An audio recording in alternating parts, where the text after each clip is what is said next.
রশিদ খানের ভেলকিবাজিতে ধসে পড়ল রাজস্থান রয়্যালস, ধুলোয় মিশে গেল রাজকীয় দম্ভ।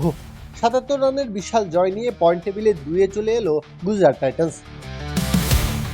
শুরু থেকেই অবশ্য ম্যাচে লাগাম টেনে ধরেছিল গুজরাট।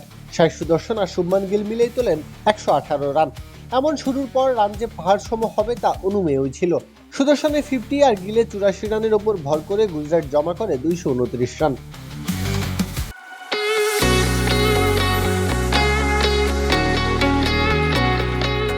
তাড়া করতে নেমে বৈভব সূর্যবংশীর তোলা ঝড়ের প্রকোপে পড়তে হয়েছিল গুজরাটকে, তবে দ্রুতই তাল সামলে নেয় তারা। ৩৬ রানে বৈভব বিদায় নিলেই বদলে যায় ম্যাচের দৃশ্যপট। রবীন্দ্র জাদেজা একটা চেষ্টা চালিয়েছিলেন, তবে রশিদের সামনে সেটা টিকে থাকার মতো না। দাপট কমে এসেছে রশিদকে জয় করতে শিখে গেছে ব্যাটাররা। এমন সব কথা যখন রটছে ক্রিকেট পাড়ায়, তখনই নিজের পুরনো ম্যাজিকে শান দিলেন রশিদ। 4 উইকেট তুলে বুঝিয়ে দিলেন এখনও ব্যাটারদের আতঙ্ক তিনি। যদিও রান বিলিয়েছেন 33, তবে সেটাকে টি-20-র এই জামানায় মন্দ বলার উপায় নেই। দিন শেষে রাজস্থান তাই গুটিয়ে গেছে ১৫২ রানে। ৭৭ রানের বিশাল জয় নিয়ে এক লাফে পয়েন্ট টেবিলে 2-এ উঠে এসেছে গুজরাট।